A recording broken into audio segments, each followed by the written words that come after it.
Hello, everyone, and welcome to the final panel for today. Actually, well, I think there's another one going on, but one of the final panels for today. And we're going to talk. Am I on? It was on. Okay, sorry, guys. Thanks. We're going to talk a little bit about marketing and differentiating your brand. And I do this panel at every stop that we do, and I love doing this panel because I always handpick the people who are on it, number one. And number two, I do a panel in a very different way. So anyone who has ever sat in on my panels, they're interesting. We're going to introduce your panelists to you shortly. However, the format that we're going to take is that I personally have disliked when I sit in a panel or a solo presentation and listen to something people are saying and it answers about half of my questions, maybe sometimes like 30%. So on my panels, I'm going to get your questions answered. So that's how we're going to do this. So hopefully you guys are ready to answer or ask some questions. And so you know, my panelists are not prepared at all, obviously. I don't want them to be prepared. I don't like them to be prepared. And I think, honestly, if they know their stuff, that they're going to be able to hang. So no one ever wants to be on my panels, basically. But we're going to get your questions answered. So don't be shy in asking them. You're here for a reason. You want to know about branding. You want to know about marketing. We're going to answer as many of your questions as we can today. So, with that said, we will start on introductions, and Javi, we'll start with you. All right, cool. Hey, everybody. So, my name is Javi Cano. I'm the Director of Marketing at Nexus, a liquid web company. This show, actually in Orlando, marks a year that we've been involved with the CBD Expo Tour. Our company, just real quick, we enable CBD brands to sell online. So we have we're a CBD-friendly web hosting company, and we have an e-commerce platform that we help. They won't get kicked off, one, and then two, we also help find them a merchant home to do the credit card transactions online. And I've been doing tech marketing from startups to enterprises for about over 10 years now. Hey, I'm Dino H. Carter. I'm the founder and owner of D Branding, Los Angeles, California. I've been in marketing for more than 20 years. Yeah, I'm old, and I know how it is, before the internet and mobile and digital marketing and social media. And at the end of the day, marketing is about people, not about technology.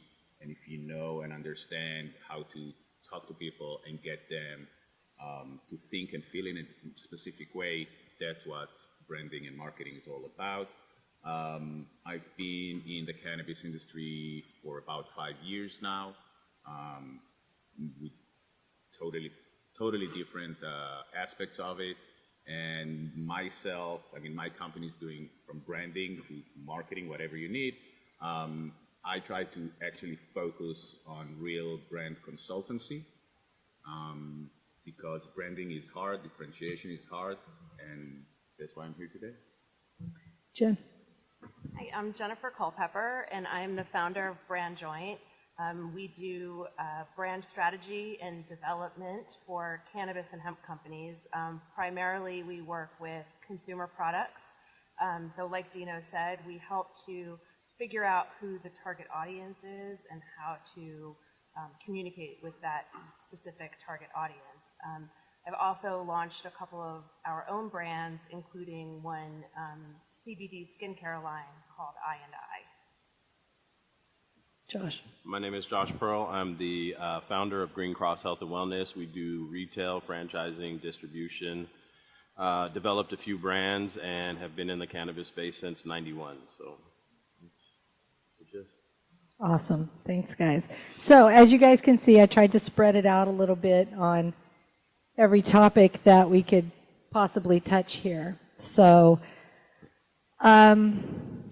let's start with opening up, see if anybody has a question right off the bat. And if you guys don't worry, I'll make some up for you. So Anybody have anything they've been wondering about with their own brand, questions with marketing? What are you guys facing? What are some of the challenges? What are some of your questions? Okay, hold on one sec because I need a mic runner.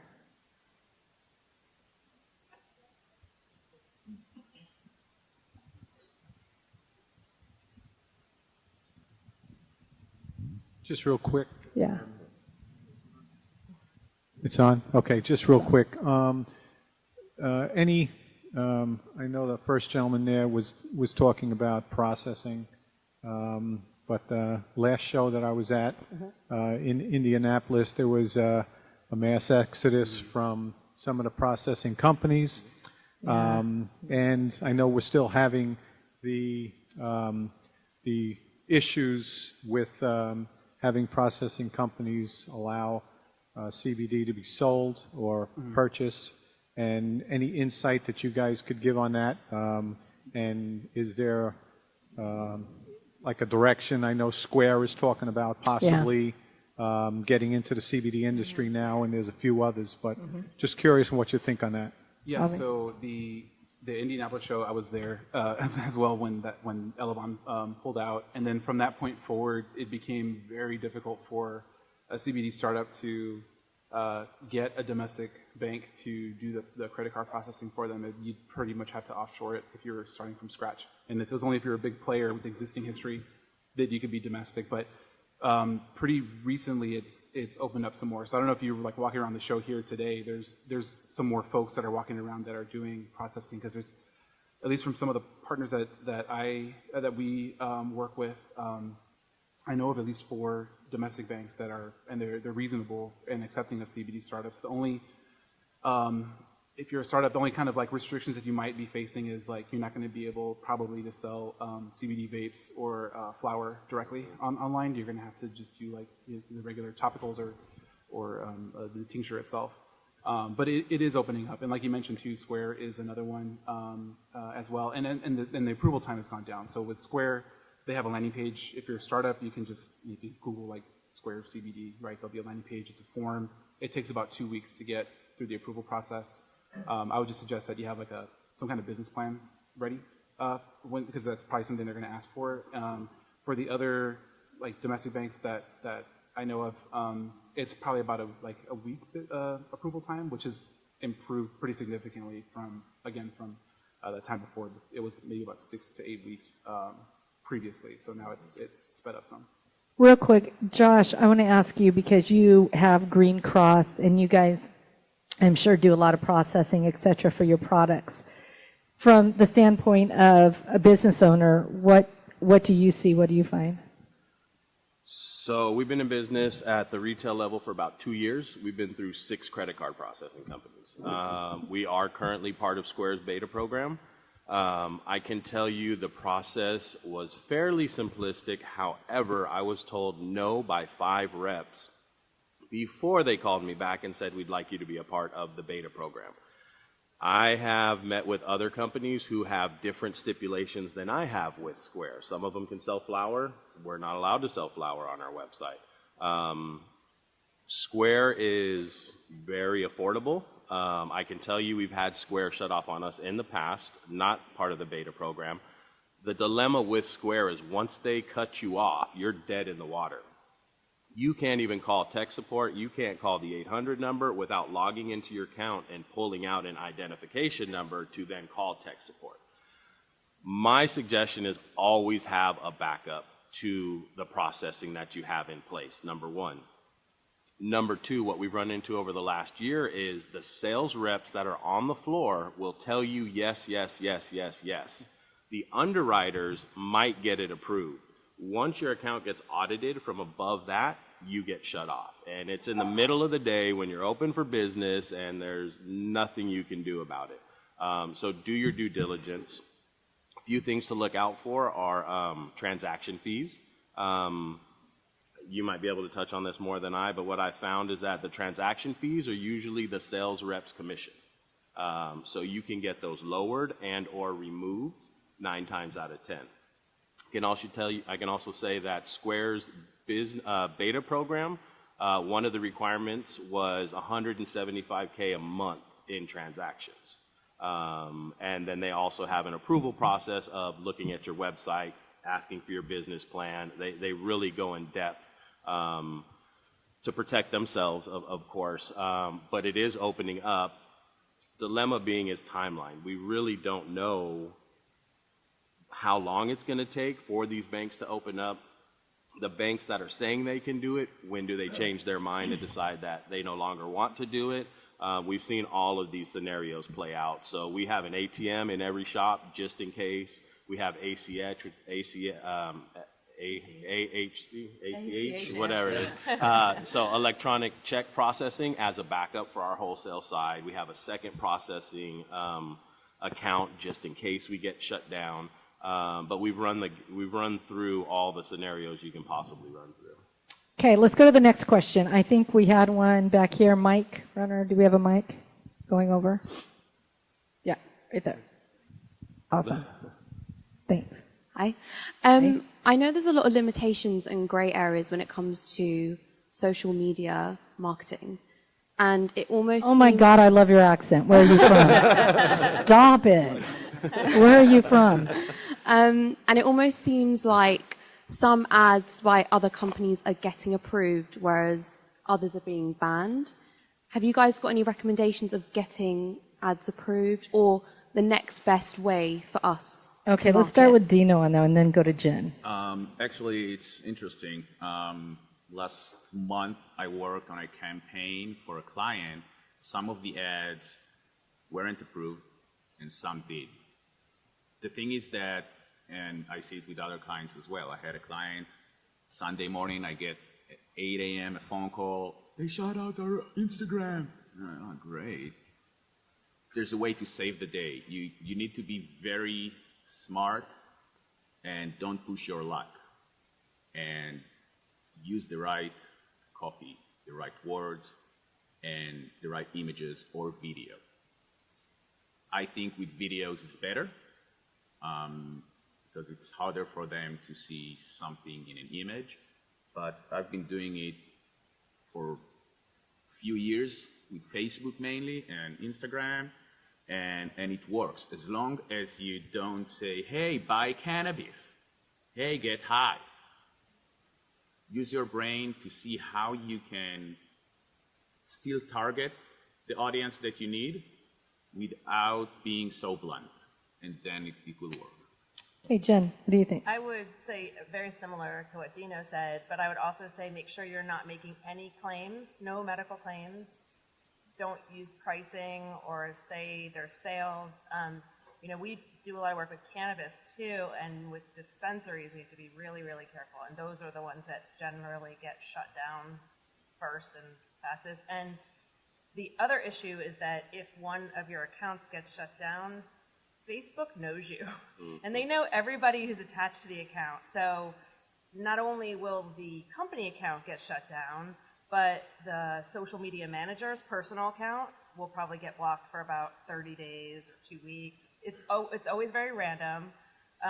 And with regard to advertising, sometimes when we get denied, we'll appeal it. Other times we won't, because sometimes the more times you appeal it, the more they look at you, and then problems happen. So we've kind of gone back and forth even really with a lot of our advertising on Instagram and Facebook, and in a lot of cases we really don't do it as much, and we use our marketing budgets elsewhere. The one thing I'll add is for CBD, Facebook and Instagram have kind of opened it up not opened it up, but a little bit more open to if you're doing topical, CBD topical. That's like the only thing that's somewhat opened up, but it just depends. You need to be very careful with the wording, especially like you don't want to put CBD, you can probably use the word like infused instead, and maybe the milligram count. And the landing page that you're going to be sending traffic to,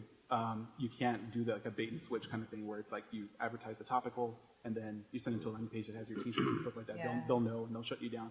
It has to be like legit, like one-to-one, and that's all that they see. But I've seen CBD brands that are topicals that I'm getting targeted and retargeted online with ads following, but just for topical. So it does exist today, but it's one of those things you need to do a lot of research before you're going to do that, or else you're going to risk getting your account banned and losing your followers. Real quick. Thank you. You definitely have to beat around the bush. Like, you can't be direct by any means. Our accounts are shut down indefinitely. When on Facebook, when they give you a sample ad and it says, you could sponsor this ad, ours literally says, you cannot sponsor this ad. They know all of our names, We had like a you boost said. unavailable on Yeah. ours for a really long time. We finally got out of it. Ours I don't has been know. a year- Randomly, year, one over a day, year. it just opens back up again. And you're like, oh, okay, Yeah. let's try it again and see what happens. It's If I hard. can quickly just add to it, we've had like 3 accounts shut down, like my personal one shut down, and then we've seen adverts on Instagram as well that are advertising CBD tinctures. I've seen advertising cannabis. Yeah. I've seen like fields of cannabis, and I don't understand it. I don't know who's. We copy exactly the same. We've done Yeah. it as well. We copy the same thing, and it still just gets It's shut not down. an even playing field, or else it's just not, the algorithm isn't perfect. I don't know why some get through and some don't. And it's about budget and about pushing. I mean, if you're doing it too much, it's like, dude, it's not about the money. We can't do that.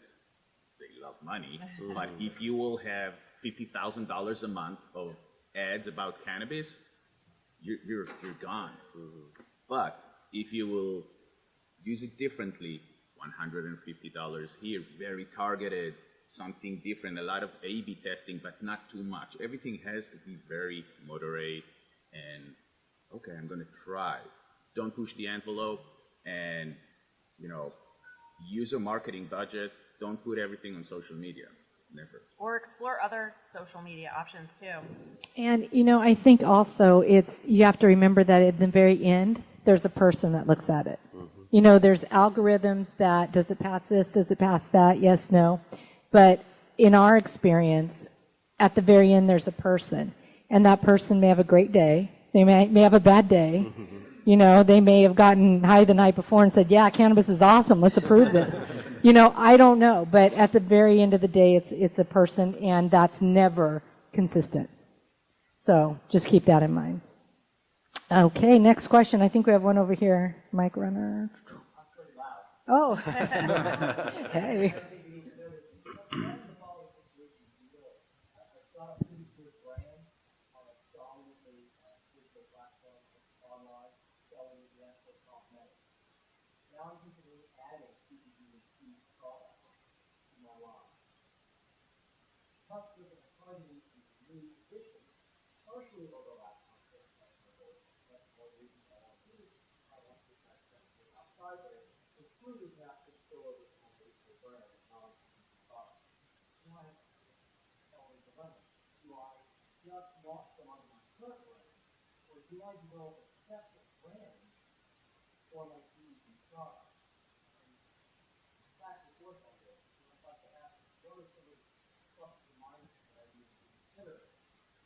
That's a great question. I've heard that a lot. So our formulations lab was a cosmetics lab. I can tell you the huge plus is they get around a lot of things because they have a paper that says they do cosmetics. So they sneak in that CBD, but they're not selling B2C, right? If you're trying to sell direct to consumer, you're going to want to have to say, hey, I'm CBD. That's where you might run into that dilemma. So creating a sister brand might not be a bad idea. I'll let the professionals jump in on that. But just to give you some background, our formulations lab, cosmetics for 40 years, FDA approved lab facility, GMP, everything through the cosmetic side. So there is advantages to sneaking around certain things because you are a cosmetic-based business. Jen? Well, I would say you mentioned that it's targeted to a different audience. So in my mind, if it's targeted to a different audience, I would create a different brand that appeals specifically. Yeah, but that's The overlap okay. will always be there. Yeah, there's always overlap, but when you're targeting your audience, you want to try to be as specific as possible. So you might say, okay, here's my target audience. That doesn't mean that all of these other people won't also buy it, but if you're targeting them specifically, you'll have a stronger marketing plan. So that would be I would say, a big pro for doing a separate brand line with it. And then kind of using the other one to bring people over to it, I think with your marketing plan would not be a bad idea either. Dina? Well, I support what Jen says. But again, it's not black and white. It's tons of shades of gray, and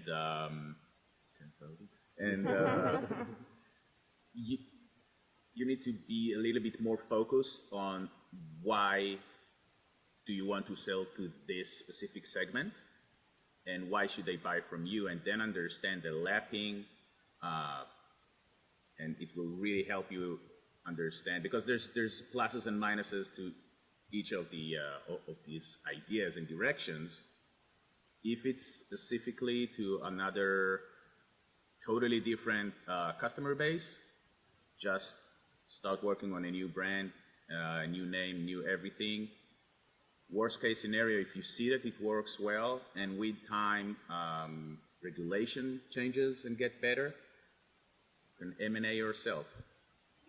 Let me add on to that real quick, because they're not going to sell themselves, but hire a professional marketing group to determine what your demographic is, what the voice of your brand is going to be, what the look, the feel, the vibe.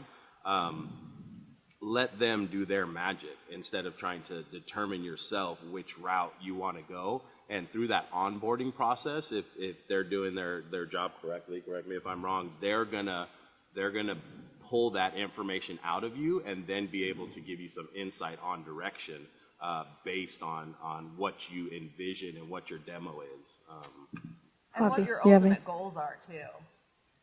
Yeah, I think the only thing that came to mind for me is like if you were going to have it under the same, and I agree with what they're saying too, but if you decide to have it under just one, I was thinking about the merchant processing piece, is like you probably want to talk with them, whoever, if you're selling online already, to see how they feel about that if you were to add those types of products there, because you don't want to get like turned off there.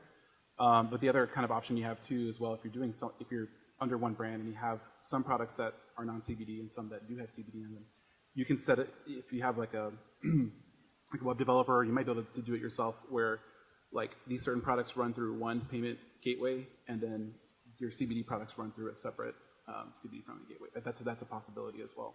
And a plus there is you're going to have much lower fees on the cosmetic e-commerce than you will on the cannabis. I would definitely add two things to that. Number one, a pro to keeping it, to focusing on CBD would be that it's a good thing to niche, and then it's a great thing to niche again. And if you're focusing on a micro market, you can never go wrong with that. So that's a plus to going with your CBD only. The minus to going with your CBD only, the con, is let's say you use lemons as an ingredient as well in your product. You're not creating a separate brand for lemons. CBD is an ingredient, right? I mean, it's an ingredient, just like all the other ingredients you use in your product. Why are you going to make it different? So keep that in mind. It's a good thing to ask yourself. So when you're thinking about things. Okay, next question. Come on, you guys. I know someone else has one. Okay, so I'm going to bring one up. All right, so what do you guys think about different forms of advertising specific to the CBD industry? So when I think of different forms of advertising, I'm going to think print. Nobody be mean to print up here now, just saying. Okay, I'm going to think print, and I'm going to think digital. iHeartRadio is now doing radio ads for it. Okay, then I'm going to think local TV does some ads, can do that. So I'm going to think all these different markets. In your guys' experience with CBD-specific products, what type of results have you seen the best ROI on? I have a quick answer. Okay, go, Jim. None of the above. What is it? Word of mouth. Sampling. Sampling. Sampling programs, using a lot of your marketing budget to create a lot of samples and get them in the hands of everybody.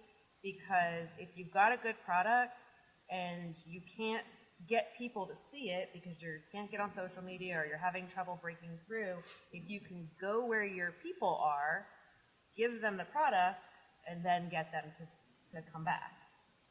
Interesting. So building on that, you have to have a budget Yeah. that's quite large to send out samples.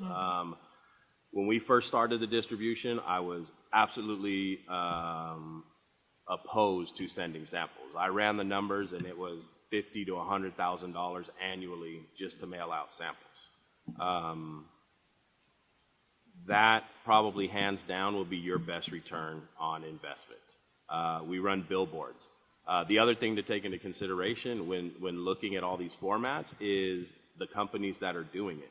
So we have 3 billboards in our area, only one of which can we put the word cannabis on. The other 2, we can't put the word cannabis on. So each entity that you're looking at advertising with is going to have their own legal department and their own requirements on what you can and can't do. So therefore, you're stuck with trying to create some sort of creative that pushes your business that falls within the guidelines. And just like Facebook, just like social media, you're handcuffed everywhere because it's cannabis. Magazines are great. They have the reach. They have the demographic is there once you figure out who your demographic is. But all these traditional means, and you guys, again, correct me if I'm wrong, but from our experience, take time, and they're not cheap. Print ads are not cheap.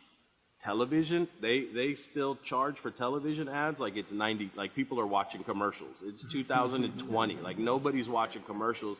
They're still the same price that they were in 92. But they're there. But think outside of the box, right? Television, you want to get on television? Do something newsworthy. Call the news team. Do something. Same with the newspaper. Same with print. How can you work these angles so you're not pumping out, because the ROI is just not there. It's not. I'll tell you one other little story. So pay attention to the things that happen in and around your business that can become newsworthy. So one of the brands that I have is called Crab Cakes and Cannabis, and it's just a lifestyle brand, t-shirts. It's all about Maryland and cannabis, basically. And so we have this big crab mascot, and the team was out promoting, and they had taken the costume off and had it set aside while they were doing other things, and someone stole it. And I mean, someone literally walked out of the bar with this giant 4-foot costume, and nobody saw it. So the guys that were there filed a police report, and the next day, the city police posted it on their Facebook page, and we were like, oh my God, this is gold. So we took that opportunity. I was at first like, you guys lost a $500 costume, but now I'm like, okay, let's make some lemonade. So basically we took the lead of that Facebook page. Obviously we posted that again, but then we started creating missing crustacean posters and started putting that out. Then the local newspaper picked it up and started to write an article about it. It ended up stretching, I'm in Annapolis, which is a small town. It stretched from DC to Baltimore, and my parents who live in DC were like, I heard you on WTOP, like on their radio. And so things like that are a little different and something that's kind of not in the realm of what people are thinking. They just thought it was hilarious that it's a crab and there's cannabis and, and a big giant stoned crab went missing. And so it became a story that people kind of got behind. And so thinking about when you're coming up with a marketing strategy, thinking about what kind of story you can tell, that was one that fell into our lap. But you have to really be creative with what you're trying to push out, because people aren't really interested in being advertised to. They need to feel connected to it or some kind of part of it or some sort of emotional draw. So I don't know if that really answered your question about where to advertise. I forgot what my question was. Fun story. Yeah, go. So for the billboards part, there's a company called Blip, B-O-I-P, billboards. So they do digital billboards if you've seen them around, and they have a network of like CBD-friendly billboard placements. And the great thing with them is there's no contract. I think the minimum spend is like $50 or something like that, and you just pay per impressions like you would for like an online ad. And it's self-service where you just upload your ad in, and you choose what day, when you want it to run it, where geographically you would like it to run. So if you have like a brick and mortar shop, you can try to find some that are nearby, and they're always adding more and more to their network. For like digital ads, there's a company called like Traffic Routes. I think they're a sponsor, they used to sponsor this as well. But what I would say for that though is like, I think like you mentioned before, it's like hire a professional, right? So doing digital marketing is probably one of the hats. You're already wearing a lot of hats as an entrepreneur, and being a digital marketer is probably like, you know, it's not something you can set it and forget it kind of thing. You have to keep, you know, A/B testing and looking how things are performing and changing it. But they're one that you can do like display ads and retargeting as well. And then I think the other part too is just like email marketing, the importance of that and how inexpensive it is. So investing in events like this, like coming to events, building your list, you know, have things on your website where you can like make it simple for them to, you know, capture their email address. Some people do it. I'm sure you've seen a lot, especially like on some stores, like you come in and the pop-up comes up and it's like, hey, save 15% off your first order if you provide us your email address. Like that's a great tool to capture that. And then there's other tools out there to help you kind of get out of the noise. So there's an app called SendSpark, and they basically enable you to do like videos within email. Really cool personalized videos that you as a brand owner can do either to a prospect or to an a customer post-purchase to, you know, once you get a customer, especially from your online store, you want them to like obviously repeat buying from you, but part of it is building that relationship, right? So that's how you're going to stand out from kind of, you know, they can buy CBD from anybody else online, but building that relationship with them is really key. If I can add something, I work with traffic routes, and I've done PR a lot, and I'm really, PR is so important. Try to see, and it's hard, so usually take a PR wizard to really see how you can get into the media, what stories can be generated, even if it's not about, yeah, but they're not talking about my product. Nobody cares about your product. You're the only one who cares about the product, and consumers care about themselves. So you need to see how I can tap into this and make the media say, oh, this has to be on the news.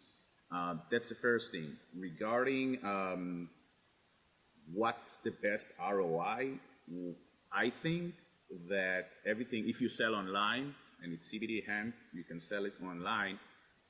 If the media is clickable, that's where I see the most ROI. And newsletters. If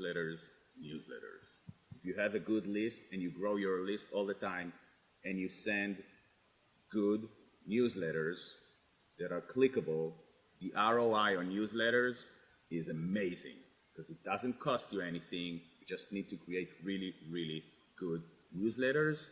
And it's not only acquisition, it's retention and amazing ROI. Okay, any next question? 2.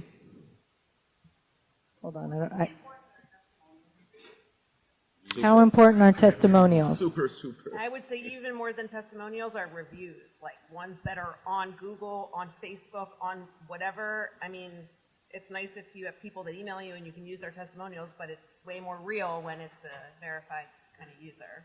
Let me throw something out there. The FDA does not like testimonials. They do not like anything that says your product works when it comes to cannabis. We had a store in Houston. On their Facebook page, a customer wrote, "Pain cream's the best. I'm so glad it helped me sleep. I haven't slept in 7 years." The store went on and just said, "So glad it worked. Please come again," something along those lines. They got rated by the FDA for making claims that their products that had cannabis worked. So as a business, it's just like making a claim. You cannot use testimonials in anything. That being said, everybody's doing it. It's just a matter of when the regulations come into play, who's going to get shut down, who, blah, blah, blah.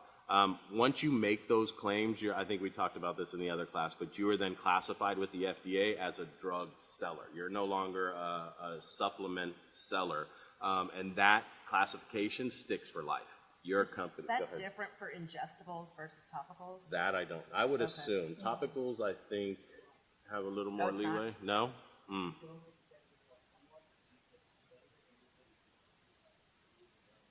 Right.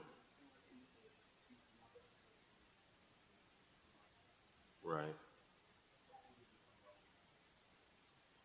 and you can always just not publish this review. If you think that it's, oh shit, he said really great things, that it works and everything, I'm not going to publish it. Yeah. Keeping in mind, so like Facebook, so one little golden nugget for Facebook, create a Facebook group for your brand. That is a private setting. You can say whatever you want in messages, in groups. If it's on a public platform, that's where you can get in trouble. So even face-to-face, you can say what you want. You can, that's all hearsay. But the group will, you guys again may know more, might have a little more reach also on Facebook with all the algorithms, and I don't keep up with that stuff, but it is a private place to post testimonials and have your customers interact with each other, things of that nature. Okay, we had another question.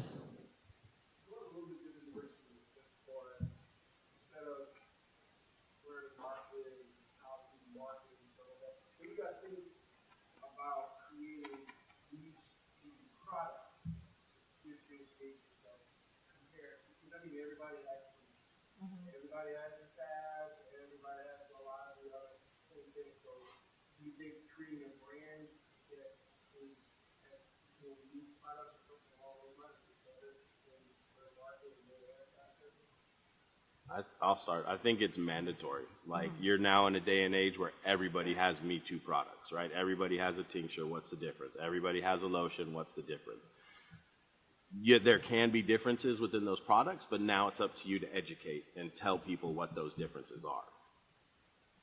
I do 2 shows a month all around the nation, Europe, everywhere. I walk these floors constantly looking for a niche product. They're few and far between. Everybody has bombs, everybody has salves, everybody has lotions, tinctures. There's not a lot of innovation right now in the space.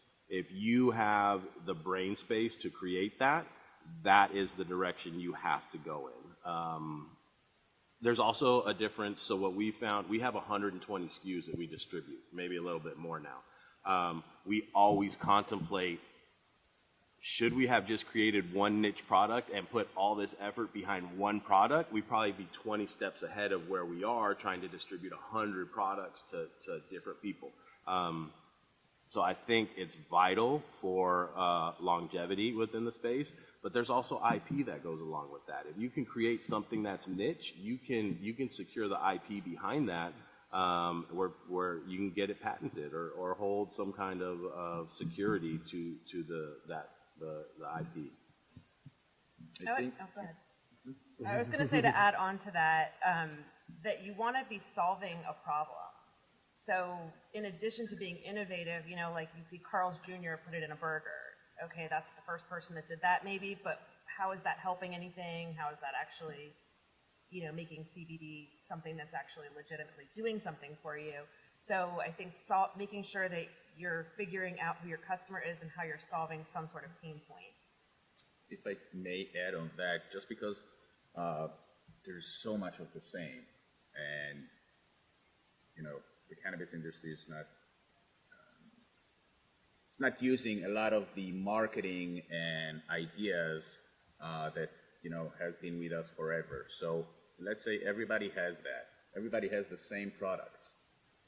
So instead of trying to find your differentiation by product, unless you can come with a totally new product, which is the best, but if you cannot, try to find your differentiation in a different way.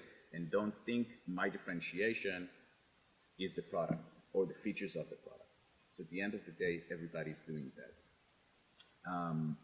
Think, wait a minute, my differentiation can be a very, very, very specific customer base. And they're different because their wants and needs and pain points, and they want to feel in a very specific way. So if I will be able to tap into that and align my branding and my voice and my messaging and everything only to this super specific audience, that's your differentiation. So that's what other industries are doing and have been doing. I mean, Nike and Adidas, same thing, totally different companies, totally different messaging, totally different brands, because Nike is very specific of that persona that they sell to, and Adidas are different to that. Tesla and Prius, both of them are electric cars, totally different brands. They decide to focus on that, they decide to focus on that. This messaging is A, this messaging is totally different. It's the same product though. So before you jump in, I just want to add to that. The most important thing that he said over and over and over and over, create a brand. 90% of these companies do not have a brand. They have a name, they have a product, they don't have a brand. They don't know what they represent. They just know they want to sell CBD. They create stuff, no brand. Therefore, there's no brand to push. Javi, what do you, hold on 1 second, Jen. Javi, what do you have to add? I think everything Dino hit on was great. I think part of it too is as you go into it, you can have something in mind where it's like, this is going to be like the target audience I want to go with this, and messaging and things like that. And I would say, like, if you're doing online specifically, like, you want to make sure you have like customer analytics set up for like in your store, right? So you can actually understand who's actually buying it. So you might be like, I want to go after like Army vets or something like that, and then it actually turns out that it's like yoga moms that are buying your product, and so then you might have to think, okay, I need to start pivoting and then find more of this particular niche that it's resonating with. So that's just something. Okay. Well, I was just gonna go off what Josh was saying about a brand. So I do a lot of speaking about branding, and what a lot of people kind of come to the world of branding thinking is that it's my name, it's my logo, it's my packaging. But what it really is your reputation. So it's something that's kind of almost indefinable, but it's what somebody else is saying about you when you're not there. That's your brand. So when you think about starting a brand, you have to come at what are your values? What are the things that make you uniquely you? What makes your product something different than what's out there? Again, how do you solve someone's problem? All of those are what ends up making up your brand, and that's the foundation for any of the visual, messaging, design, all of